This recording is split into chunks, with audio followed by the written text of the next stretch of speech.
Adam, can we read into anything? I just walked in and Alex Witherden's out there training with what looks like the guys playing waffle tomorrow in a bit of a captain's run.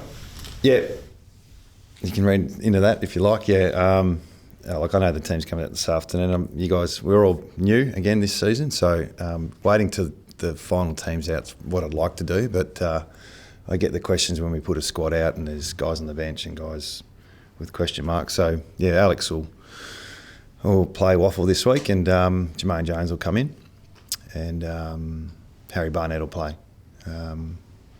We'll mix the team up a little bit with Oscar going out. Does that mean that Callum Jamieson will likely play permanent defence this weekend? Yeah, we'll work on that, what that looks like, so it gives us a bit more flexibility. A lot of teams are playing a little bit taller at the bookends, and we found Jamo down back's working pretty well. He did ruck from the back line last week, so we might do that again. Might get a chance to see Bailey Williams forward a bit more as well. So, but Harry's a 19-year-old ruckman, so he's still pretty raw. But he performed really well last week, and he's taken some big steps forwards in the last month. So, yeah, look forward to seeing him play.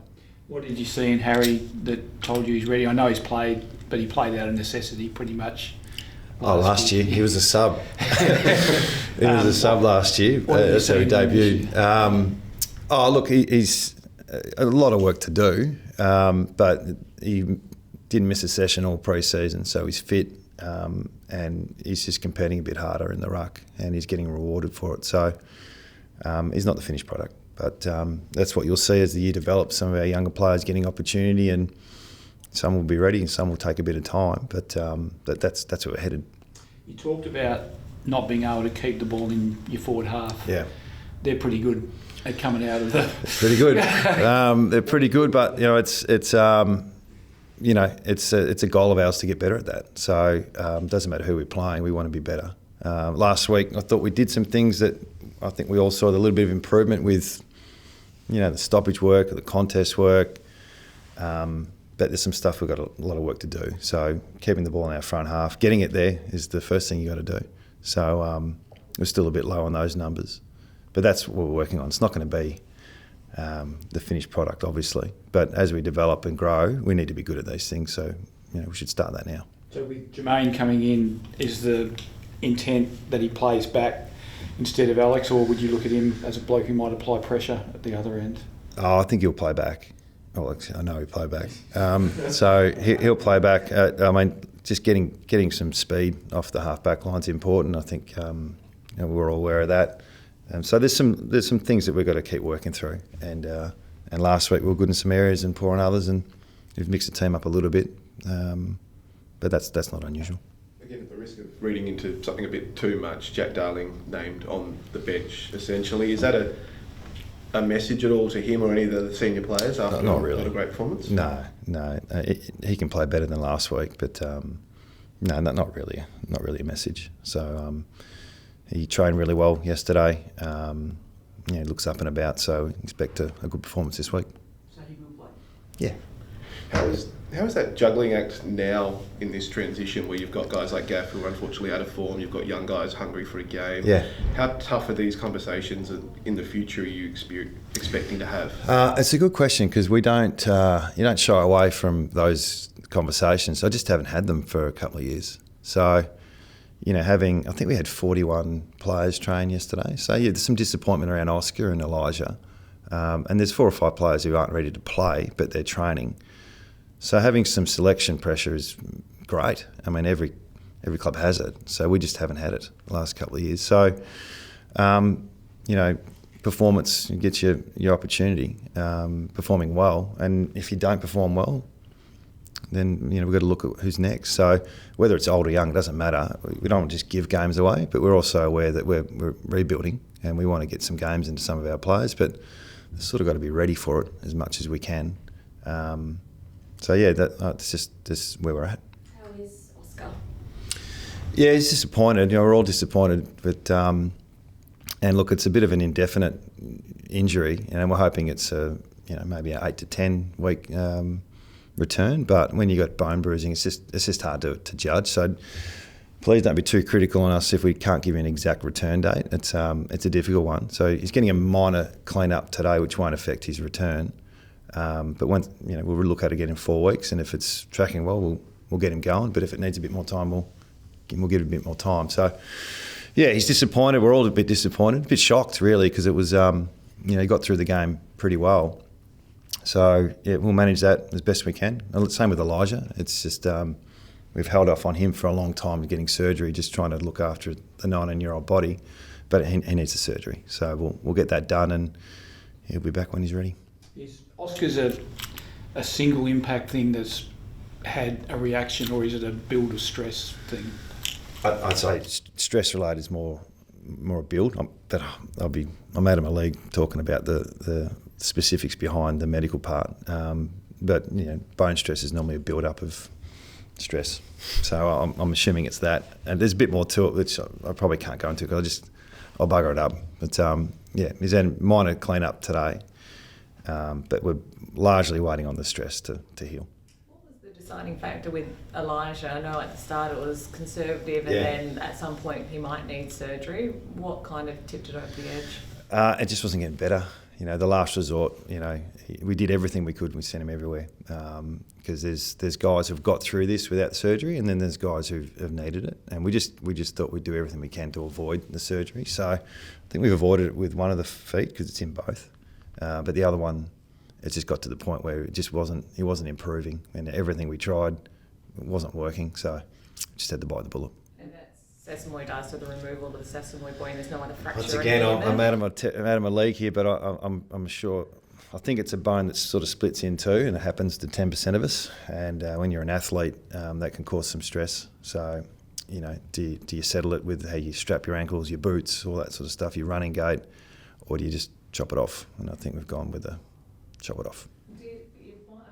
A lot of the injuries that have kind of happened, talking about sort of stress-related injuries, do you buy into, is there an issue, is there an investigation as far as the training surface at all? Oh, he was born with that. So you look at his genetics, look at his parents. No, look, I get the question, and we haven't had availability for a long time, whether it's through COVID or injuries or collision injuries, all that sort of stuff. So we've done a lot of investigation. At the moment, we've got pretty healthy, and a couple of guys who are injured. I don't think we can be a clean sheet the whole time. So I reckon this year's an important year to look at that. And we've changed a few things. There's new programs in place. The younger we get, the healthier we'll be, I think. So it'll be interesting to see if we have another year where it's alarming with the injury rate. It might confirm a couple of things, but I get the sense that we're tracking in a different direction. You've had spirit and energy so far. The loss of your co-captain, does that put a dent in it at all? Yes and no. That's just. One thing we're learning is resilience. So, that's what we've been living with for a couple of years. So, I'm sure there's an element of disappointment, a bit like when Flynn went down a few weeks ago. It's like they're pretty important players, but we keep moving forward. I've got the Giants this week. They're probably Giants and Port are the two informed sides as we see it at the start of the year. So massive challenge for us, but we're looking short term. We're looking this week and being competitive and playing to win, and then we're looking long term as well. So yeah, these injuries that happen, as long as we don't get too caught up in, this happened last year. I'm not thinking like that, and I don't think our players are either. Feedback to Gaffy, what do you want to see more of? Yeah, it's confidence really, and we all go through these slumps where you don't have the same confidence you once had. So just get your hands on the ball, accumulate a bit of the ball, play midfield, play half back, play wing, feel good about yourself, feel confident that you've still got it, and that's the main message. The spirit the players are playing at Waffle was really strong last week. I think we had 12 players. They had a 50-point win. And, yeah, they were really connected, the group. So I'm sure he's in good hands when he goes back there. And, yeah, just get a bit of touch is probably the starting point, and then, get some form, and then he can knock on my door and say, give me a game. Is it as simple as that for Gaffy? He just needs to get that ball back in his hands? I think we start with that. Yeah, let's start with enjoying your footy and not having the pressure of playing for your position, because that does get to you a little bit, especially when you're a veteran and he's a decorated player for our club. So the respect's there, but we need performance as well. And He's really clear. He understood. We did it early in the week for a reason, so we can get on with preparing to play at his best. So do you expect he'll play waffle for a few weeks? There's no real blueprint for getting confidence back, is there? No, there's not. So we'll just see how we go. Yeah, hopefully he plays well and he can put his hand up for next week. But we're not going to go guaranteeing anything. Is Ryan Narrett coming to the side this week? He'll be our sub. Speaking of the wings, Ruben played a little bit on the wing of the weekend, a fair bit on the wing of the weekend actually. Is that based on his incredible endurance and trying to help him hunt the ball a little more? We obviously know how great a tackler he is in defensive pressure, but he's even admitted he wants to get his hand on the footy a bit more. Yeah, we'd like that. He's 19, he's in his second year, so finding the right spots for our players is the phase we're in really. He's an inside mid, but he can transition as good as anyone. A bit like Walsh really, the way he runs from Carlton. But with Yo and Kelly and Reid and these guys, I think he'll complement them really well. And he pinched in on the wing for, I think, 10 minutes a quarter. So, we'll continue to look at that, try and settle him a little bit. We want him to hunt the footy. With a guy like Chester, you just said Mac's going to be the sub.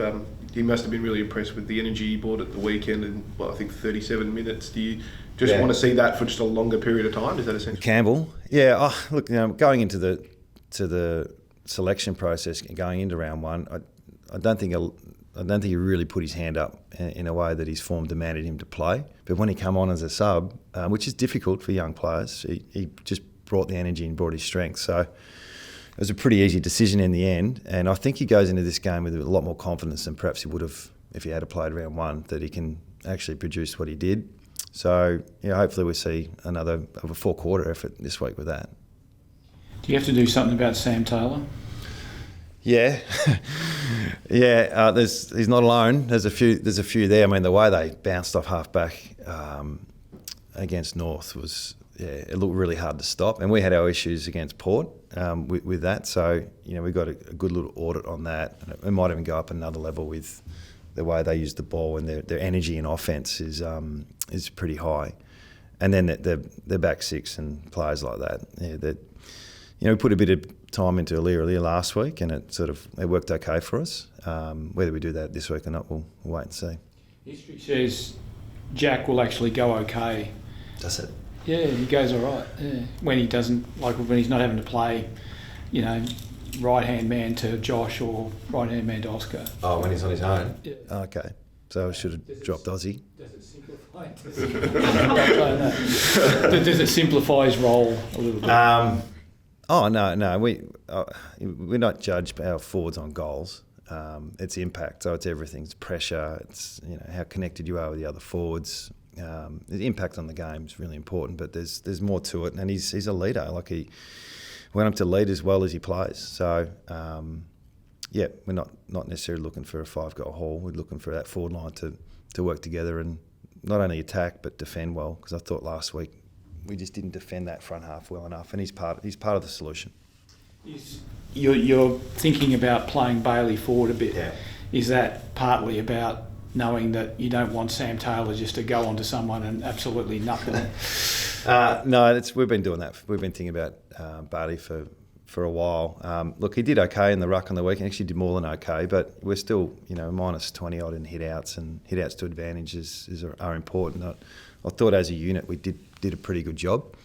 So, and that's why we got Flynn. And as much as Harry's a bit raw, we want to see what Bailey can do forward at stages as well. So, we're initially planning for Bailey, Oscar, and Darling to be together. If you look at the front half of the Giants, it's pretty tall. It's pretty dynamic as well. So, just evolving our list and giving exposure, and Bailey will get a chance to play forward for a bit this week. Speaking of Giants front half, Jesse Hogan started pretty well.